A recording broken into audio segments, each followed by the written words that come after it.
This is Fantology. You may have heard of us. Hello, sons of Ares and daughters of Athena. Welcome to another episode of Fantology. This is me, your host, Ryan, joined with Jake. And today we will be discussing Lightbringer, Book 6 of the Red Rising saga. Not to be confused with Lightbringer by Brandon Weeks. Brent Weeks. Brent Weeks. Brent Weeks. Okay, yeah, not to be confused with that one, although both are good. They are very different. Did one of the Will White books that came out, wasn't that named Lightbringer as well or something? Maybe not. I haven't read any of those. I'm only familiar with his Cradle series, and none of that Okay. series are called Lightbringer. Take it back. But to give you guys a quick recap, Jake and I are first time readers for this the second part of Red Rising, the tetralogy. We both were kind of iffy on Iron Gold, and then we loved Dark Age, even though it made us very sad. At least me, very sad. And that brings us to Lightbringer, which should we go into our spoiler-free thoughts first, Jake? Yeah. Right off the bat, I'd say it's a solid follow-up to Dark Age. I think it does continue the momentum of Dark Age, but it maybe slows down a bit. I don't know. Maybe I feel like Dark Age was a little better, but I still really like this one. And it could honestly just be the contrast between Iron Gold and Dark Age was so stark in terms of like Yeah. how entertaining Dark Age was.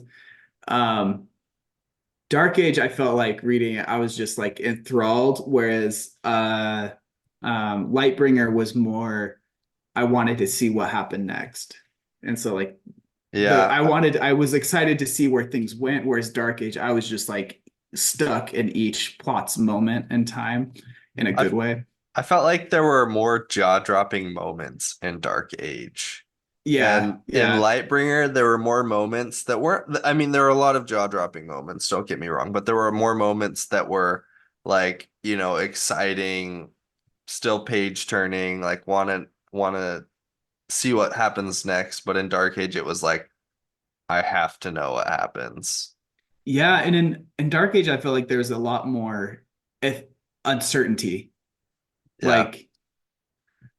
and like hopelessness almost. Like things did not look good, and so you're like so involved in every character's storyline to see like how are they going to get out of this mess, Yeah. Well, there's a little bit of that in this one, but less. The stakes didn't seem as high. Not to say. Not to critique Lightbringer at all, honestly. Like I was thoroughly entertained, but just that's more just to the credit of how good I thought Dark Age was. Yeah. I think that they're both, kind of peak Red Rising. Yeah. So, if you love the first trilogy, you're gonna love these books too. Yeah. I think Dark Age is his best book in writing, and I think Lightbringer is a close second. Okay. Those are my opinions on that. I think still continuing on spoiler, it's fun to see what happens. Like so much happens in Dark Age, and Lightbringer is great because you get to see the continuation of that. And there were so many things that ended and like uncertainties in Dark Age, and it was cool to it was entertaining and fun to get like the continuation of those plot lines in this. This is like, I don't think this counts as spoiler. I feel like you get do you get like more Darrow in this book? It feels like more Darrow in this book than the last one. Yeah, I think so. I think so. I was reading like as a recap because it's been like a couple months since I've read this book. And it seemed like this is more like a return to form for Darrow. Yeah. Whereas Dark Age seemed almost like More Lysander's story than Darrow's. This is kind of like the other side of the coin. Yeah. It's more Darrow's than Lysander. Yeah, and it has more of a feeling of like book 2 or 3 of the first trilogy in Hmm. terms of like you said, Darrow's kind of return to form, and even the plotting, it feels more like that because we're coming up on the end of the storyline, and it feels very much like that. Yeah, which is Um, interesting. It's interesting because this is called Lightbringer, who is, I think it's Lysander, yeah, that's what who he it's, names the Morning Star, right? yeah. So it's like you'd figure this would be more of Lysander's story. Yeah, yeah. We're kind of edging into spoilers on that. I can't remember if he Yeah, named that in this book or the last one. My bad. yeah. Um, Well, let's get into spoilers because I feel like yeah, we both really liked Lightbringer, and if you're this far into yeah. the series, of course you should read it. There's not I really anything to stop you from doing that. I will say one weakness of Lightbringer is I think it feels like so many new ideas are being introduced, and Lightbringer, the way things developed, kind of feels like there's not enough room in the story to give them all Okay. due course. Hmm. That's my one criticism without going into spoilers. So I wonder how the last book is gonna uh, end the legacy of all these plot lines. But Okay. All right. Well, s- we're getting into spoilers now, so spoilers now. if you have not read Lightbringer, stop listening now. Come back when you finish the book.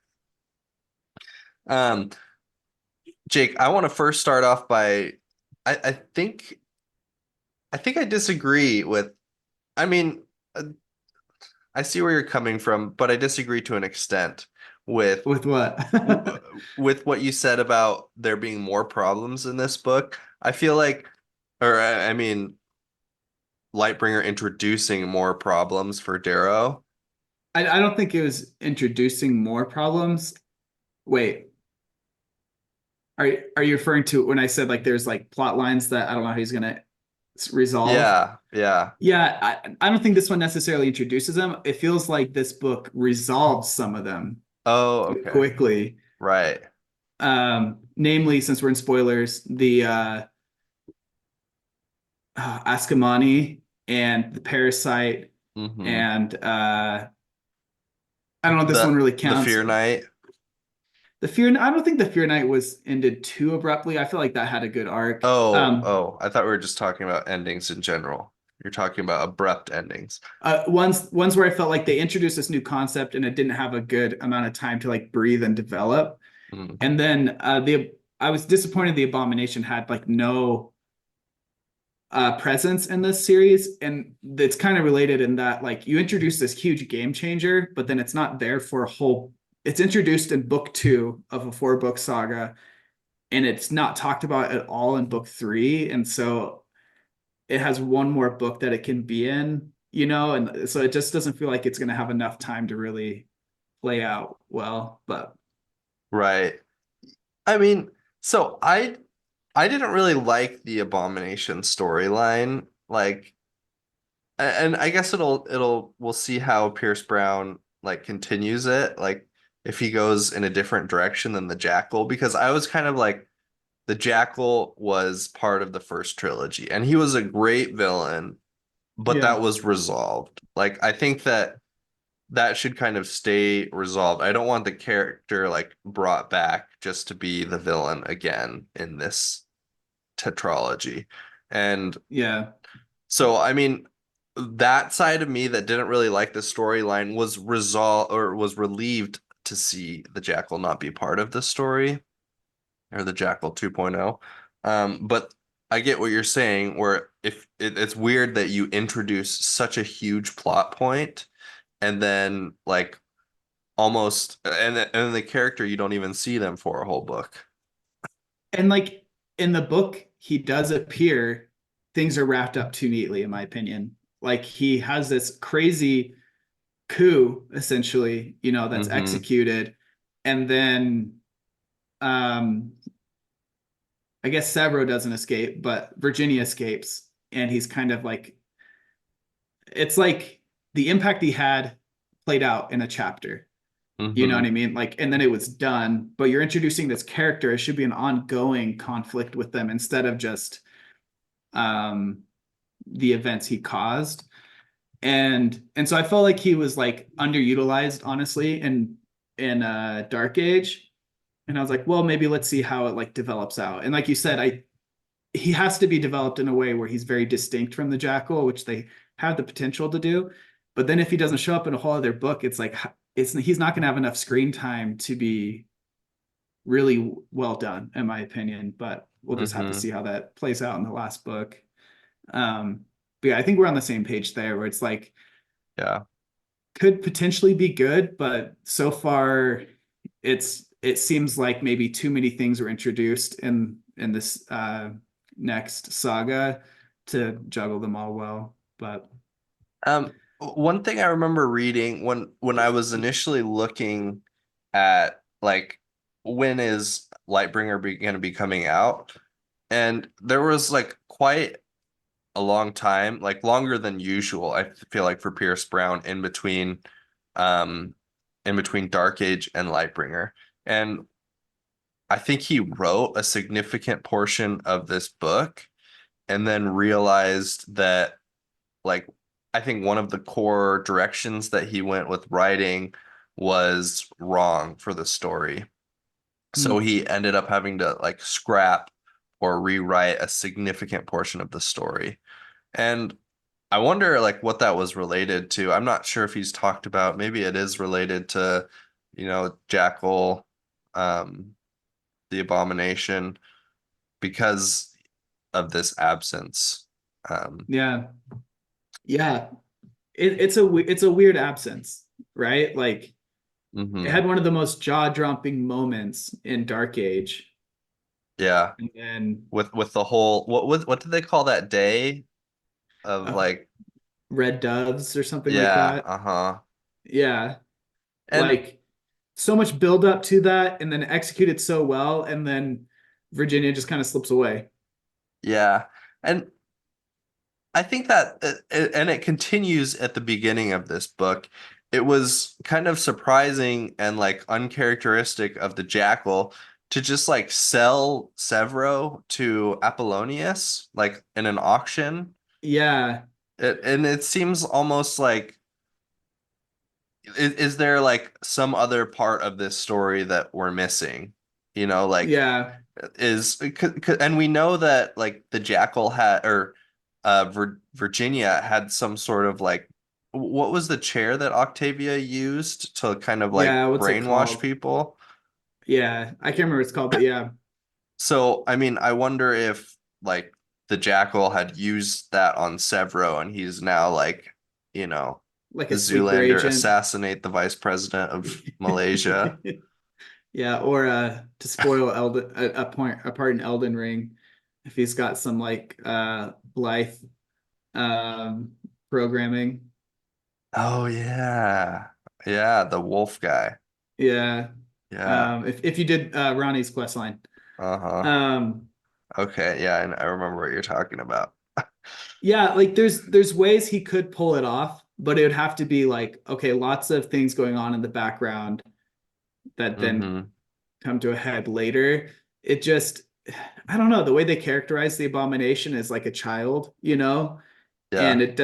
that doesn't really seem in character, but maybe it is. We'll have to see. He's still cunning though. He Yeah, orchestrated the Day of Red Doves and was like a criminal mastermind. yeah, So it's not like even that's though true. even though he's more childlike, he's still not stupid. And that seems like a stupid move to give up like such a big asset like Severo. Yeah.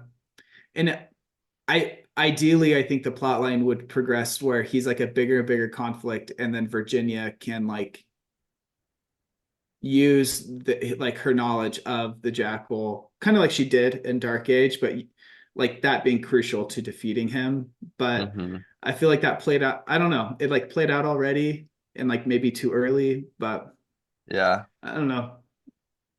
Um, Um, what did you think of the battle for Phobos between that was Lysander and Virginia. that was really well done. That was like a continuation of the momentum from Dark Age for sure, in my Yeah. opinion.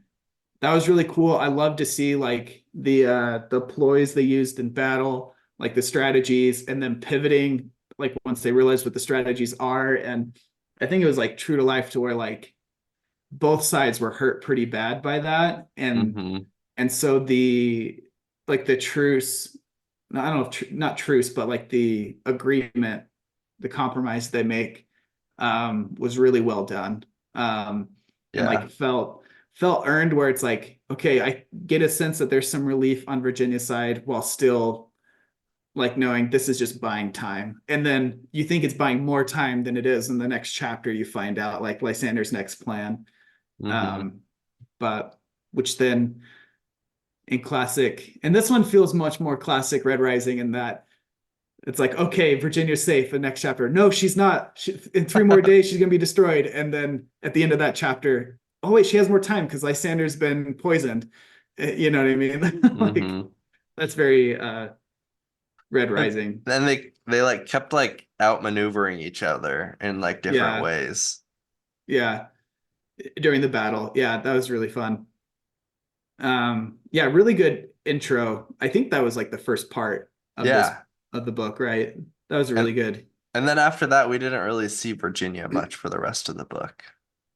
Yeah, I liked her. We get to see her more from Darrow's perspective the rest of the time on. And I like to see their relationship more. I'm kind of missing that. Like, Hmm. I don't know. Like, I wish we got to explore their relationship more. I don't feel like we ever really did, even in the first trilogy. You know, it's always been Yeah. like secondary to the other plots. Yeah, it was kind of like I don't know. I did like I did like the romance a lot and their relationship a lot in the first trilogy and thought that it was well done and it wasn't like Yeah. Virginia was just there to be like a piece like somebody for Darrow to fall in love with. She had her own story, her own character. She was like very important. Um and I feel like that does evolve, like she evolves as a character, but like her and Darrow's relationship hasn't like grown a whole lot. It was like Yeah. it was kind of addressed in Dark Age. I do feel like with Virginia's viewpoints, and she kind of tells Darrow like at the beginning of the book, like, now you need to trust me. Like I'm gonna do Yeah. what I do best and like, be a politician. And then she ends up kind of failing him at the end of the book. Um, where she obviously Well, is outmaneuvered yeah. by the jackal and not able to deliver the aid that he needs to win. Although Um, she did send some aid that in like her contact with Cassius, right? yeah, that's true. That's true. I mean, But no, I'm not. yeah. I mean, I Darrow obviously failed himself, so it's not yeah. like it was all up to Virginia. And I'm not trying to say like their romance wasn't done well. I'm just more because most of the development is off screen, like in between Hmm. the series and off screen. I just get more excited whenever you get to see them actually interact together Yeah, and that develops their relationship. Um, yeah, which kind of that's kind of a good segue into the whole Quicksilver part. Like that right. again, that was a good redirect as well. That's like a stereotypical, not a bad way, but like a classic Red Rising redirect where they're sent one area to get something, they get there, the plan doesn't work out, that's a pivot.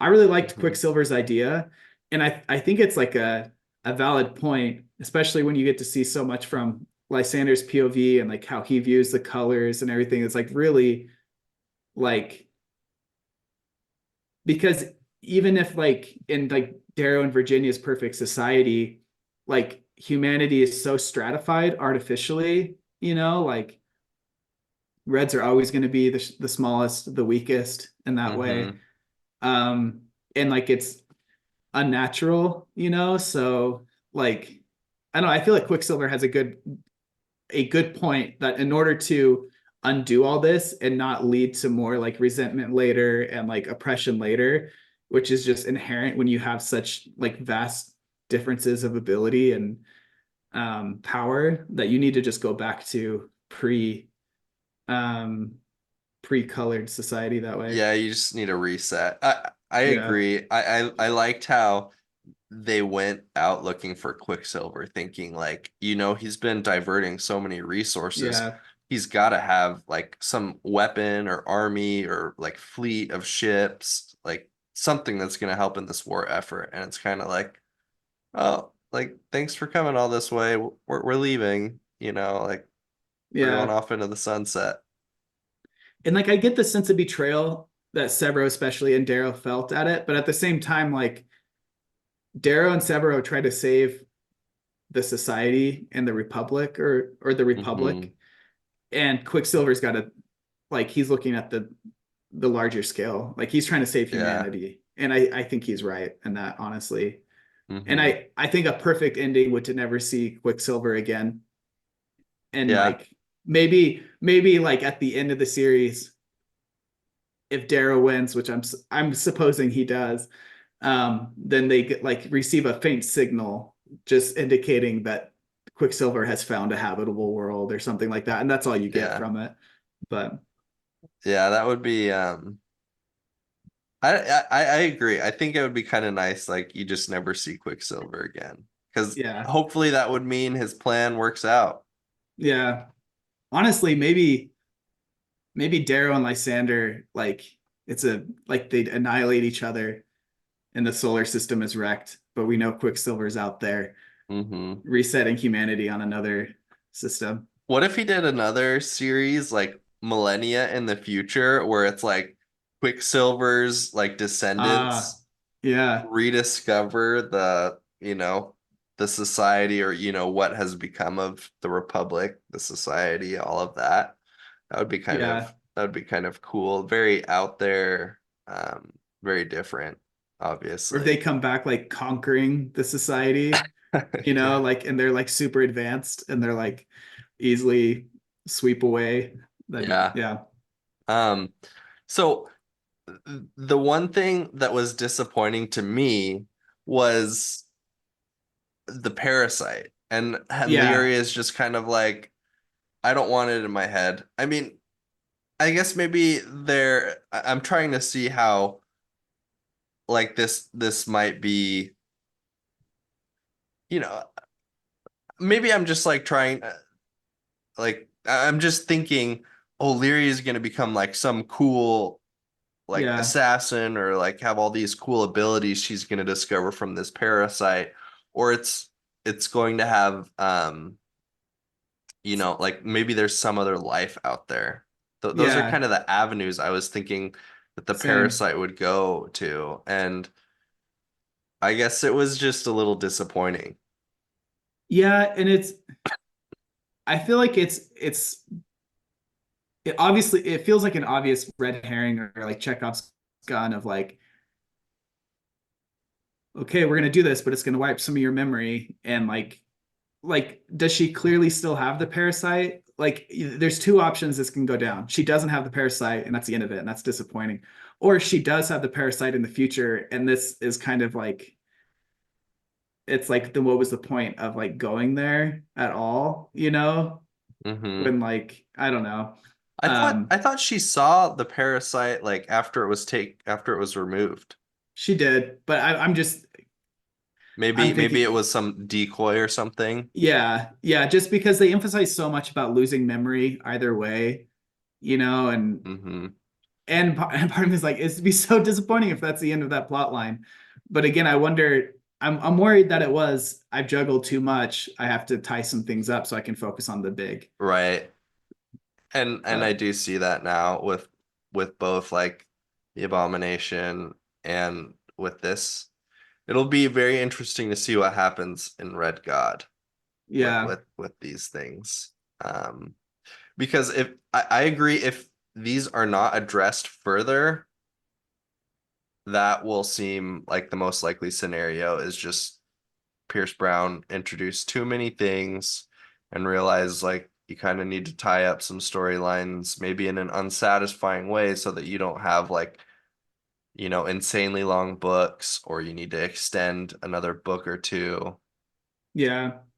And even if you just make a book that's longer, it might just be like I'm not sure where this could go to tie into the actual Mm-hmm. like main conflict. And so like you can try to force it in or just cut it, and maybe it's better just to cut it rather than Yeah. force it. But I felt like that kind of as well with the whole Askamani.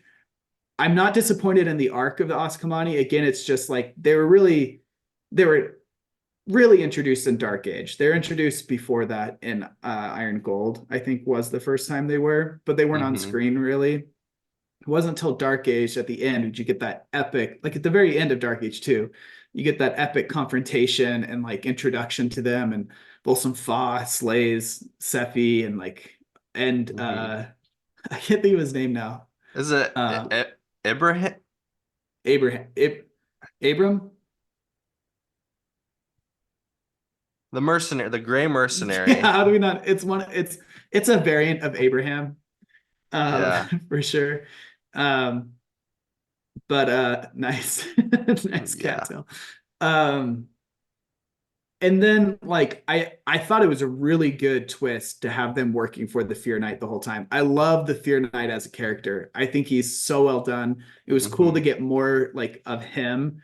You got a little bit of him in Dark Age, like more inside his mind, but I loved getting even more of him on screen. And I think the Yeah. arc was really well done. Again, it's just kind of disappointing that the Askamani were introduced as this big threat at the end of Dark Age, and by the end of this book, they're basically taken care of. I just wish they would Mm-hmm. have lasted a little longer. It's not as egregious as the Abomination or the Parasite by any means, but So, it felt disappointing to not see that conflict continue on. right. I think that it was like Volsung Fa was wrapped up like, relatively quickly, like within a book.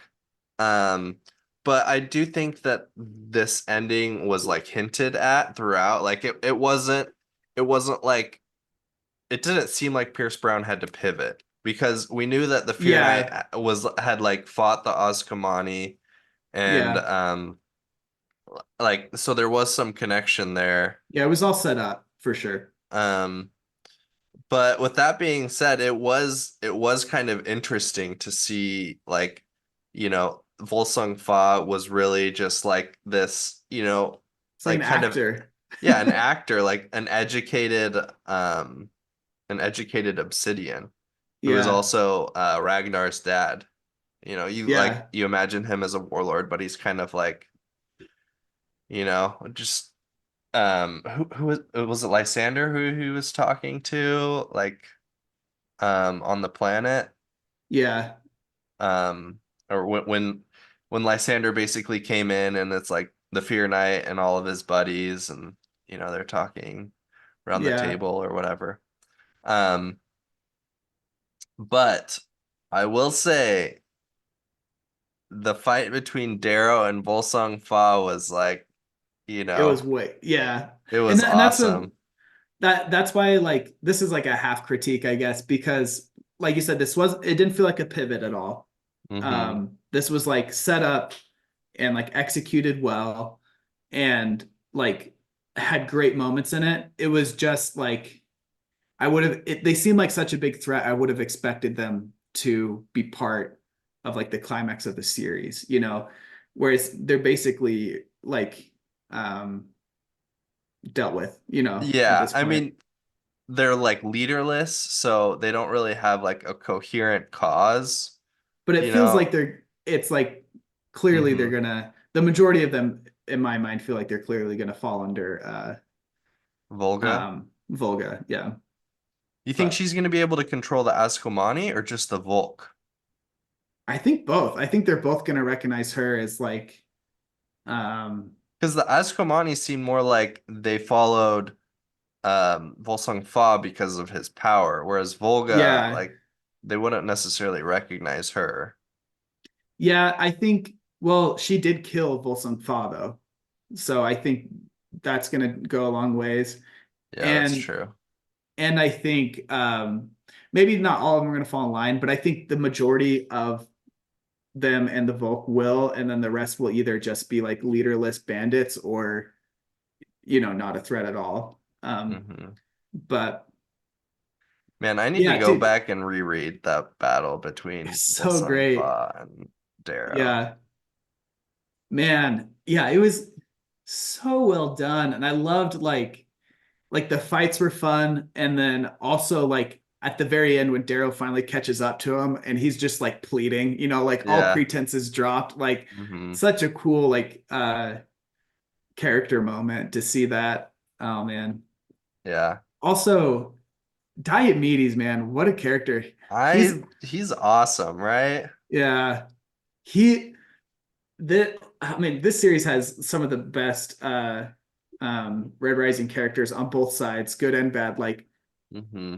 we'll get to Lysander, but Lysander is really well written. Like he is a really good character. Diomedes is kind of who I thought Lysander would be. Yeah, we're and that's we talked early, and I don't know if we talked about this on the podcast or just in our Discord, but whether Lysander is a foil to Darrow or to Cassius. I Hmm. think he's a foil to Darrow. Like he is not on Cassius's level when it comes to like honor. And I don't think anyone's on Diomedes' level when it comes to honor either. Yeah. Like I Cat I guess I just see them as both like, being molded by the society and their families. And I mean, because I guess yeah, maybe he's not really a foil to Cassius, but Cassius like raises Lysander yeah. for a lot of like, decade at least. And then he starts off, I think, like emulating Cassius and like kind of trying to Yeah. be Cassius, and then goes like I guess the beginning of this is almost like a fork in the road for them, and they both just go like very different directions. Yeah, that's true. Yeah, he does like he has that Cassius education and example, and then I think he realizes more and more what he wants is more important than like um not that he's like a well he is a backstabber at the end of the day, Yeah. but not like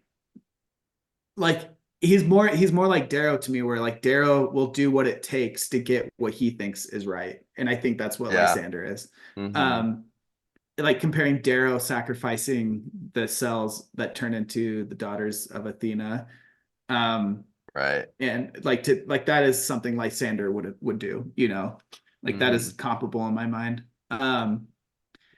But Diomedes, man, what a guy! Like Mm-hmm.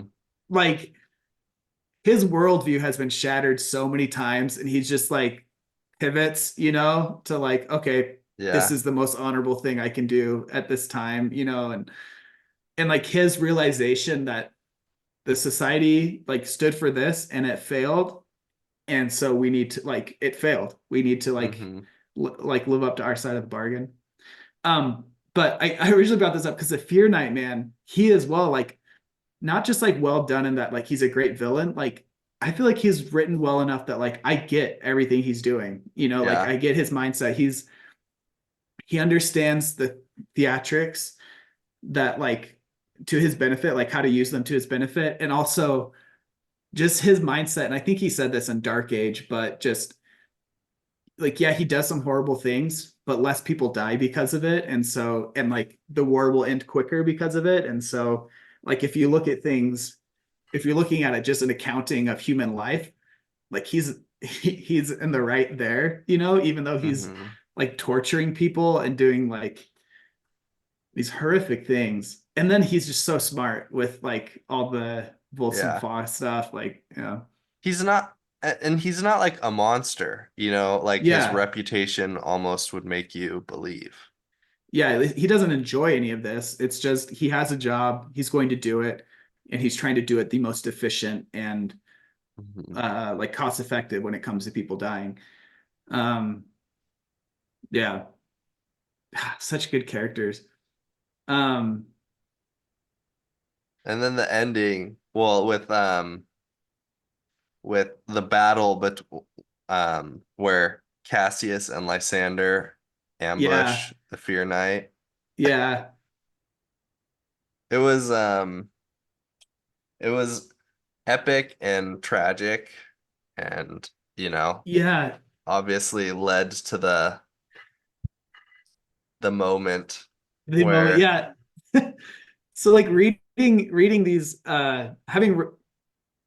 being the one who was reading these after like everyone I talked to had already read them. Like I knew everyone hated Lysander, and I was like, nothing he's done makes me hate him. Like, yeah, he's on the opposite side, but he has this prejudiced and naive view of what the society should be. You know what I mean? Like he's looking back to that ideal that Diomedes believes was broken of like the society has to be strong to protect everybody. Like you can't have this equality and the protection and like the best like version of their lives. So that's where the society comes in, and like he really thinks the goals need to change for that.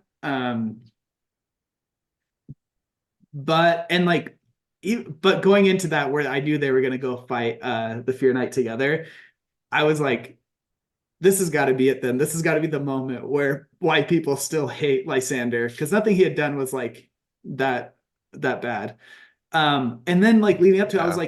I was like, you know what? He's probably gonna kill Cassius, and I think like that makes sense for his character. Again, that's something Darrow would have done.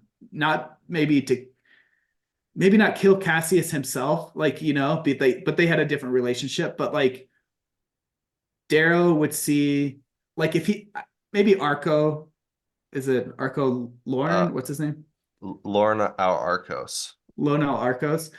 I feel like that's a more similar relationship, not nearly the same development, obviously, but like if he had to fight Lauren like 1v1 to get like the Republic to be made, he would do that, even though he respected Lauren in so Yeah. many ways. But ideologically, they're on opposite sides. Like he would do that. Mhm. And so I was like, he's gonna kill Cassius, and I was like, I kind of get why people are mad, but I don't think they need to be that mad. But what did it for me, and it probably for everyone, was when he just blatantly lied about it and just like disrespected Cassius's whole uh legacy, for like everyone to see. And like Mhm. he like holds up the doesn't he, like hold up his dead body and like or like Yeah. he just totally I disrespects feel like it. I blocked this from my mind. Oh I man, just I that just remember like Cassius kind of being like, declaring like I am Cassius Albellona, like listing his things. He says like yeah, Darrow's brother. yeah, I my remember honor that stands, my yeah, honor, yeah, or my honor remains, stamp, whatever it is. my and then I don't know, like he has kind of like a sad smile, like as he Yeah, realizes that like Lysander is, going to betray yeah, him. But, it's definitely like everything leading up to that point, like everybody just seems like the gang's all back together, like, oh, Lysander's back on the yeah, path of good, and like you're like, oh crap, like something bad's gonna happen, and it's probably gonna be Cassius. Like the whole book, Cassius and Darrow are just, like buddying up, like yeah. It's getting too chummy. It's yeah, too and good. Cassius is who was he? He was like becoming really good friends with, was it with Lyria With on the ship? Lyria, yeah, yeah, And and he fell in love with the Pink, who was a daughter of Ares, right? yeah, So it was like, just he was becoming like a man of the people. yeah. And like he saved like when they went to infiltrate was it Io? I can't remember what moon or planet they're on. But when they first encountered the Ascomani, and they're like, no, we got to be like quiet. He's like, no, I got to go save those people, like Hmm. such good heroic moments. Yeah. Yeah. It it really reminds me of I can't. I just realized it's a big spoiler, but like there's a character from the Stormlight Archive that everybody says F this character. Yeah. because of Yeah. they have a similar, like, I feel like, character arc. If okay, I'm on the I don't agree with the F that character from Stormlight, first of all. And Okay. if he had just stopped at killing Cassius, I would think he's on par with that character. And I'd be like, I Okay. get why people say F that, but He went like beyond that. Lysander is even worse than. he's worse. Yeah, he's worse because of how he used the death of his mentor father figure to lie, spread propaganda just so he could win. Like Mhm. that was a betrayal. Like that was a betrayal of Cassius. Killing Cassius wasn't a betrayal of him in the same way. It was like, and I think that's where he does differ from Darrow, is I don't see Darrow besmirching one of like Lorne's legacy and like who he or was. like Roke's legacy. He didn't besmirch Roke's legacy, you know. Mhm. He lied about the nukes or whatever, but like he wasn't like broadcasting what a pathetic loser Roke was. I slew like Yeah. Lysander went like way too far. Hmm. And like when that without getting into many spoilers for Stormlight, that character we're all referencing that if you've read Stormlight, everyone knows. I don't think he's deserves the F title because again, from his point of view, you know, they're trying to enact justice and he's on the side of justice where he starts, and like you get where he's at, you get why he wants to do what he wants to do, and the only thing getting in the way is something outside of his control, whereas like if his relationships with other characters didn't exist, you would totally be rooting for him to like do what he wants to do. Hmm. And then after that so that's referencing Words of Radiance. And then Oathbringer and Onward, they're just a broken character that is being manipulated. So I don't think you can judge him for all that's happening at that point. Like his depression is basically possessing him to do these things. And he does Yeah. horrible things, but it's not I don't think it's effable. I think it's something you should be like you should pity, you know? And it's Hmm. nowhere near as bad as what Lysander did to my man Cassius, in my opinion. F. Lysander. F Lysander, oh man. And like it was so funny because like reading up to that point, I'm like, oh yeah, he's gonna kill Cassius. I kind of get it, but I don't think people should hate him the way they do. And then that next chapter, I was like, I get it. Like Hmm. I'm totally on board now. Man. Loki, a cool fight was between Lysander and the Praetorian, like Roan T. Flavinius, Yeah. or the Yeah. Gray. And the Gray kind of like pulls out like all these like different gadgets. And I think, Yeah. and the only reason why Lysander ends up winning is kind of through sheer strength. Is that, am I remembering that right? I don't remember the details of it. I do remember feeling like he wouldn't have, I don't think either one of them, him or Cassius, would have survived without each other, Yeah.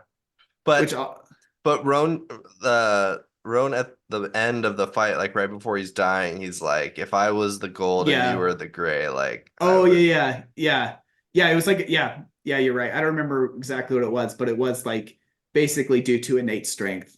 And Hmm. like Roan was the better fighter, he was the Yeah, better soldier. It was just, yeah. again, just the prejudice of the society and like the systemic racism. I don't know if I should use that there, but it's like I don't know. All um, right. Let's wrap up with unless you have anything else you want to talk about. Like, what do you think's gonna happen with this bioweapon? yeah, like if he has the bioweapon, that's like a trump card, and so they either have to figure out a way to take it out, or maybe we end up in that. I think there's a non-zero chance of it ending up being they all die and the Quicksilver's humans are the ones who are not affected because they have no color. You know what? Like now that I think of it, that's got to be the way it's going. Like they are, like that's going to come into play because they specifically say it can target any color, and they are of no color. There's a connection there somehow. I don't know how, So, but do you definitely think it can connection there. target all colors, or do you think it's like a one-time use thing? Oh, I assumed it was a multiple time use thing. Hmm. So I kind of thought it was like an ultimate trump card there. Like, yeah. Um, All right. yeah. Well, What do you think? What's your prediction there? I think that it's going to be used maybe on golds, level the Gold. playing field. Well, the next book is called Red God, right? Like, Yeah. I assume that's in reference to Darrow, but there could be some rug pulled from under you, and maybe Yeah. it's because Darrow dies. Okay, that's my other prediction. Darrow's dying, and his legacy, he becomes a god. Like just in legacy. Like that's the only way he's referred to as a That's god, is because he's dead. that is a good point. Because they've mentioned things like that, like you can't create a martyr because then like it's beyond um I can't remember. There's like some quote they've used in this series, basically I like if you kill Darrow, and like he's just I gonna be like, remember somebody saying like they're going to win, and the reason why they're going to win is because their god is alive, or something along those lines. The person they worship is alive. maybe that was it. Yeah. I don't know. Those are my predictions. All right. Well, I think this has been a good discussion of Lightbringer. We both loved it or Yeah. really liked it. Yeah. So I'm excited. I can't wait for Red God. Me neither. Yeah, I'm way excited. Is that this year? No, I think I would guess 2025. Okay. All right. All Thought it right, was this guys. year. Thanks for joining us. Until next time, this is Fantology. Ryan and Jake signing off. See ya.